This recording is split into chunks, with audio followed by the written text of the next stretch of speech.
everybody, welcome to my Digitizing in Illustrator lettering class. In the first part of this course, I will walk you through the basics of Illustrator. So we're going to take a look around, we're going to see what the tools are, what they do, where they are, what the windows are, how to access all your preferences and all that kind of simple setup stuff so that you're not lost when we get to the good stuff of vectorizing your art. Then in the second part, we're going to actually get to vectorize your lettering art.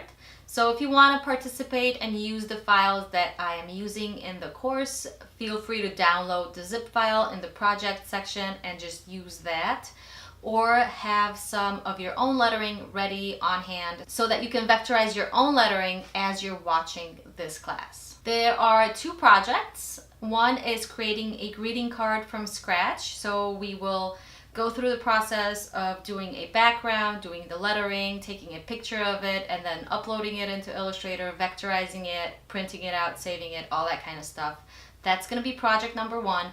And the second project is going to be mocking up your art. So we're just going to take your lettering, vectorize it, and then pop it into a fake frame, or I should say a picture of a real frame, so that it looks like it's really there. And in the last part of the course, I'm just going to show you a few tips and tricks that I use all the time that make my life a little bit easier, and hopefully you benefit from them as well. Alright, so if you're still interested in taking this class, keep watching or go ahead and purchase this course, and I'll see you in lesson 1.